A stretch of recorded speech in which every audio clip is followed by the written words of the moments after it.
नमस्कार दोस्तों, my study zone channel पर आपका स्वागत है। हम पढ़ रहे हैं भारत का इतिहास, प्राचीन इतिहास।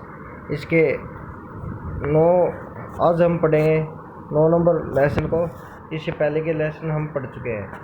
आज हम पढ़ेंगे पूर्व मध्यकाल को। ठीक है, पूर्व मध्यकाल का टाइम पीरियड क्या है? इसका टाइम पीरियड है 650 से 1206 ईस्वी तक। उत्तर भारत का है। उत्तर भारत के बारे में पढ़ेंगे और राजपूत काल के बारे में पढ़ेंगे आपको। ठीक है दोस्तों, यदि आप हमारे चैनल पर नए हैं तो हमारे चैनल को सब्सक्राइब करें और बेल आइकन को ज़रूर दबाएं, जिससे कि नई वीडियो आए तो आपको नोटिफिकेशन मिल जाए। दोस्तों शुरू करते हैं। और एक बात और, आप हमारी वीडियो को लाइक ज़रूर करना और जितना हो सके ज़्यादा शेयर करना। तो आज स्टार्ट करते हैं। क्वेश्चन नंबर फर्स्ट, पूर्व मध्यकालीन भारतीय इतिहास में 750 ईस्वी से 1200 ईस्वी तक के समय को मुख्यतः माना जाता है उत्तर भारत के संदर्भ में। जब उत्तर भारत की बात कर रहे हैं यहाँ पे, तो इस काल को क्या माना जाता है? राजपूत काल माना जाता है।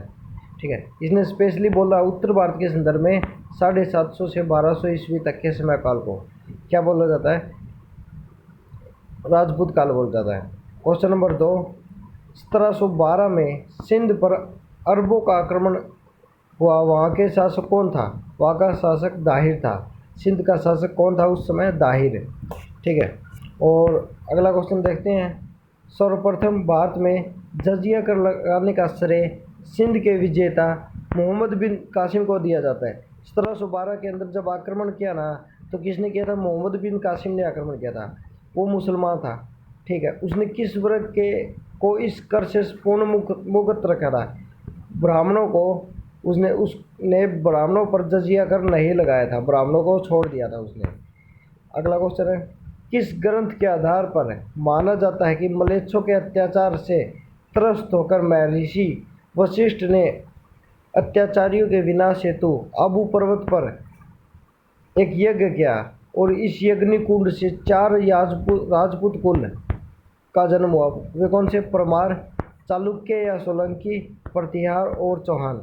ये किस ग्रंथ के आधार पर माना जाता है? पृथ्वीराज रासो के आधार पर यह माना जाता है कि जो परमार थे, चालुक्य थे और चालुक्य या सोलंकी, प्रतिहार और चौहान, ये चारों कहाँ से जन्म हुए? अग्निकुंड से जन्म हुआ है पृथ्वीराज रासो के अनुसार। अगला है, दिल्ली का या दिल्ली, वर्तमान में दिल्ली की नगर की स्थापना किसने की थी? तोमर ने की थी। किसने? अनंगपाल तोमर। अनंगपाल तोमर जो कौन था? पृथ्वीराज चौहान का नाना था। अनंगपाल तोमर ने दिल्ली के वो की थी। ठीक है, स्थापना की थी। उस शासक का नाम बताइए क्या है जिसने विजय स्तंभ का निर्माण कराया? राणा कुंभा ने विजय स्तंभ का निर्माण करवाया था। जब वो गुजरात की विजय करके लौटा तो उसने उसके उपलक्ष्य में विजय स्तंभ का निर्माण करवाया। विजय स्तंभ देखने में डमरू के आकार का है। देखो, मैं आपको बता देता हूँ, ऐसे है विजय स्तंभ।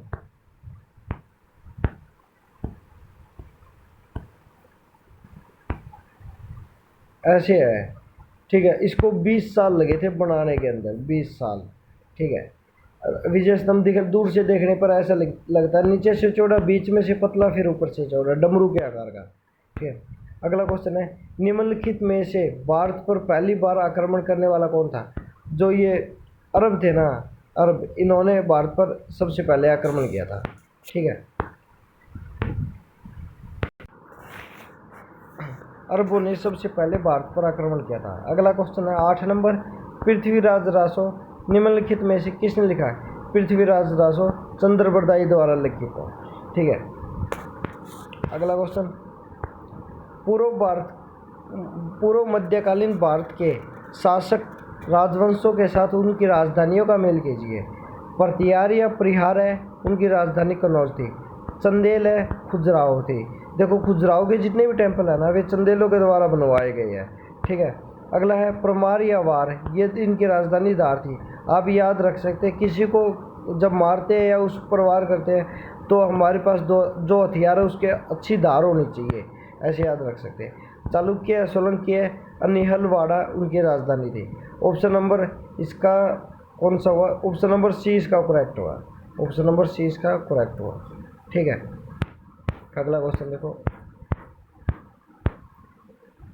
क्वेश्चन नंबर 10, 1100 ईस्वी में निर्मित मंदिर जो भुवनेश्वर के अन्य मंदिरों पर प्रधानता रखता है वह कौन सा है?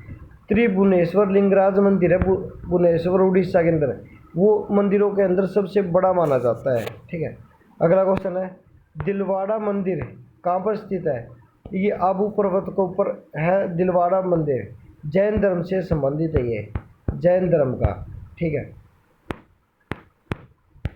अगला क्वेश्चन, खुजराहो स्थित मंदिर का निर्माण किसने करवाया?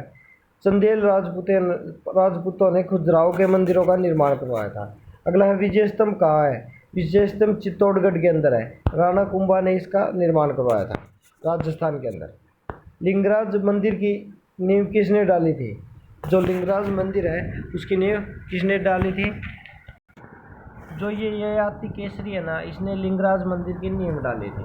ठीक है, ये याद रखना।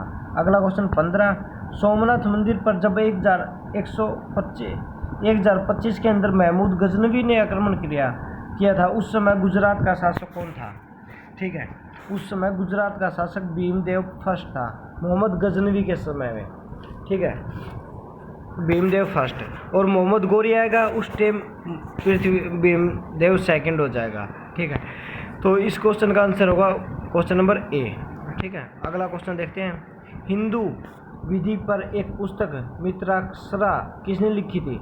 ये विज्ञानेश्वर एक लेखक है, उसने कौन सी लिखी थी? मित्राक्षा। अगला है, ब्लैक पोडा कहाँ पर है? जो ये ब्लैक पोडा है ये कोणार्क के अंदर है। अगला है, ये राजधानी है और राजवंश है, ये सुमेलित करने हैं। चौहान या चहमान है उसकी अजमेर थी, पृथ्वीराज चौहान है उसकी राजधानी कहाँ थी? अजमेर।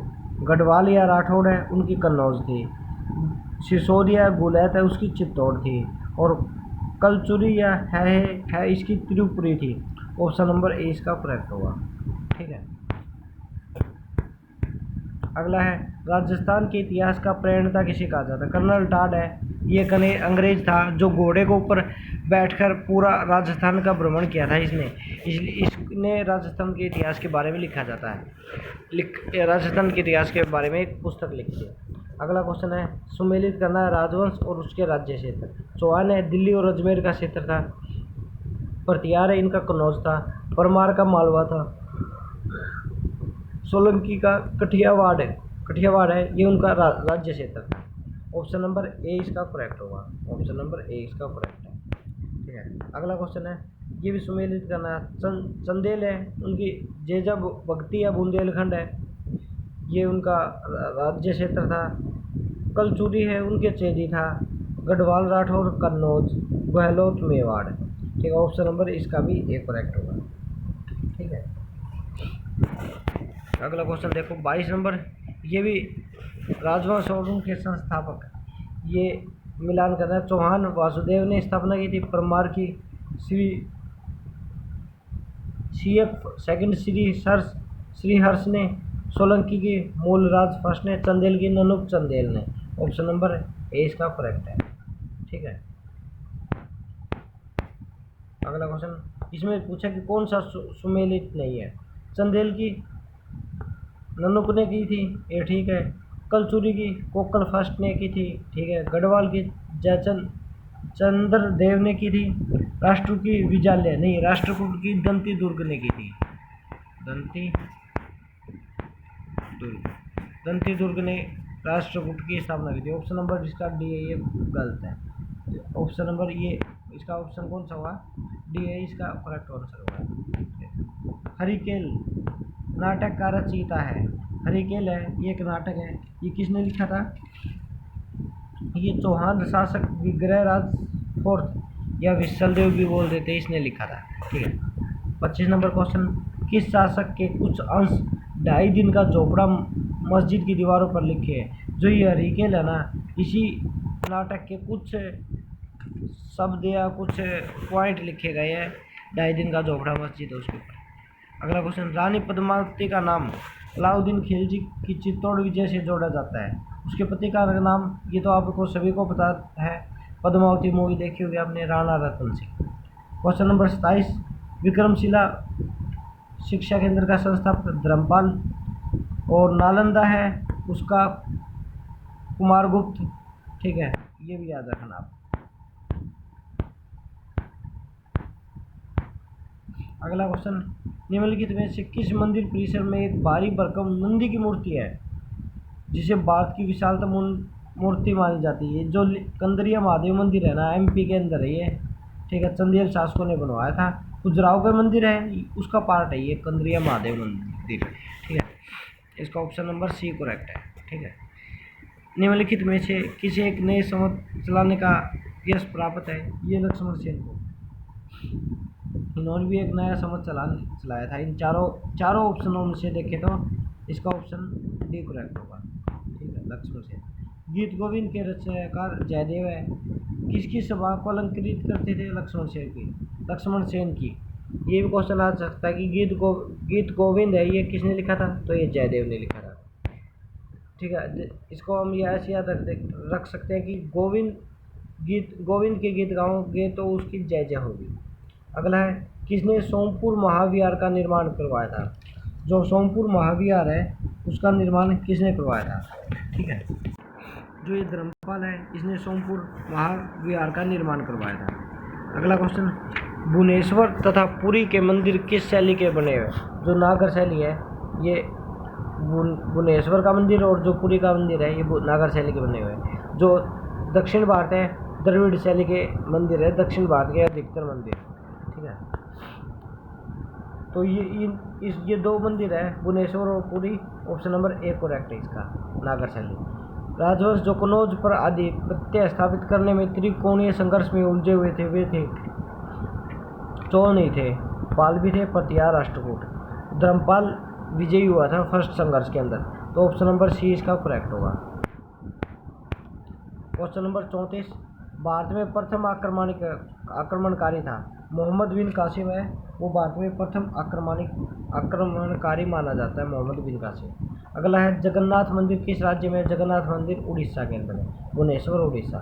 क्वेश्चन नंबर 36, पुरी में स्थित कोणार्क के विशाल सूर्यदेव के मंदिर के निर्माता कौन थे? नरसिंह फर्स्ट है, उन्होंने पुरी के कोणार्क सूर्यदेव मंदिर का निर्माण करवाया था। अगला है, अजयपाल संस्थापक है। जो अजयपाल है ये अजमेर के संस्थापक है, अजमेर के।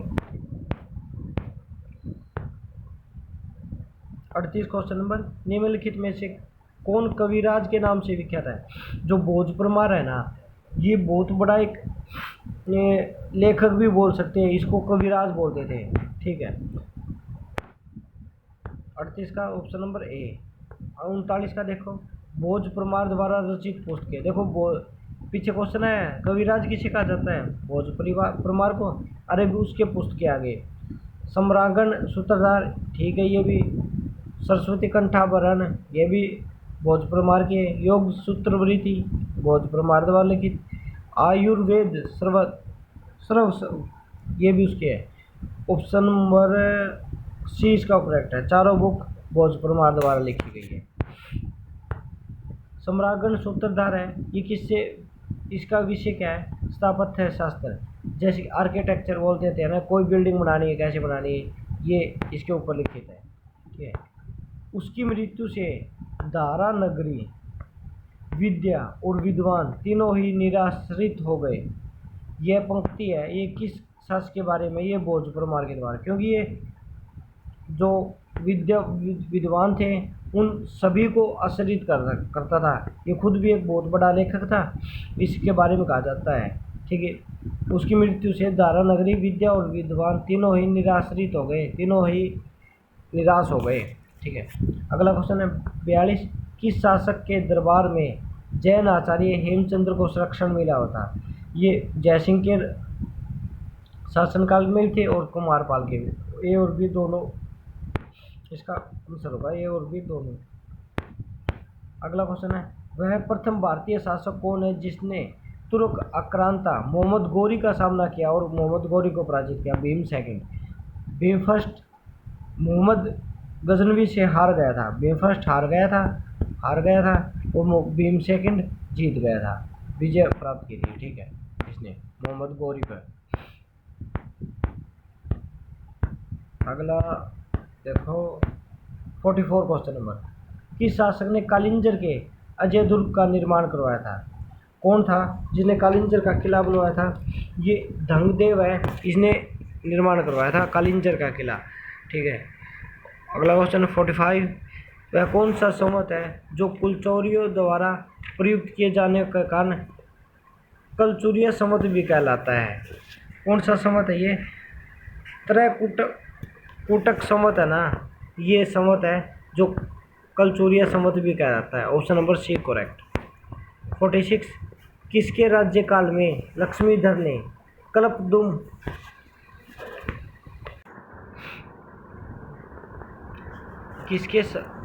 सॉरी दोस्तों, बीच में से थोड़ा मिस्टेक हो।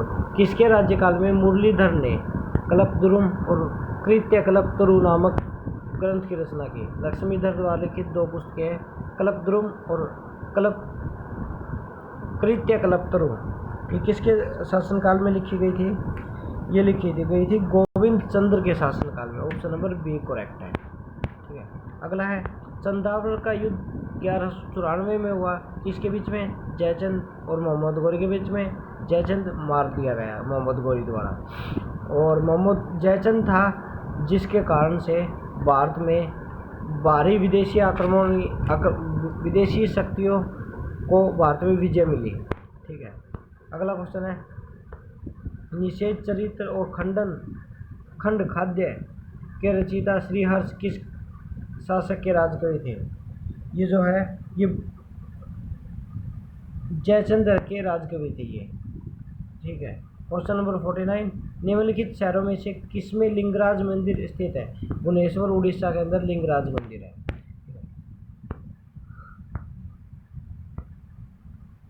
अगला क्वेश्चन, सूचीबद्ध और सूची को सम्मिलित करना है। ग्रंथकार है और ग्रंथ है। कलन की राजतरंगिणी है, बिलहन की विक्रमांक देव चरित्र है, जैनक की है पृथ्वीराज विजय, और सोमदेव की है ललित विग्रह राज। तो ऑप्शन नंबर ए इसका करेक्ट हुआ। ठीक है दोस्तों, आज हम क्वेश्चन करें 50, इससे आगे के क्वेश्चन हम नेक्स्ट वीडियो में करेंगे। ठीक है दोस्तों, जय हिंद, जय भारत। यदि आपको हमारी वीडियो अच्छी लगे तो हमारी वीडियो को लाइक और शेयर ज़रूर करें।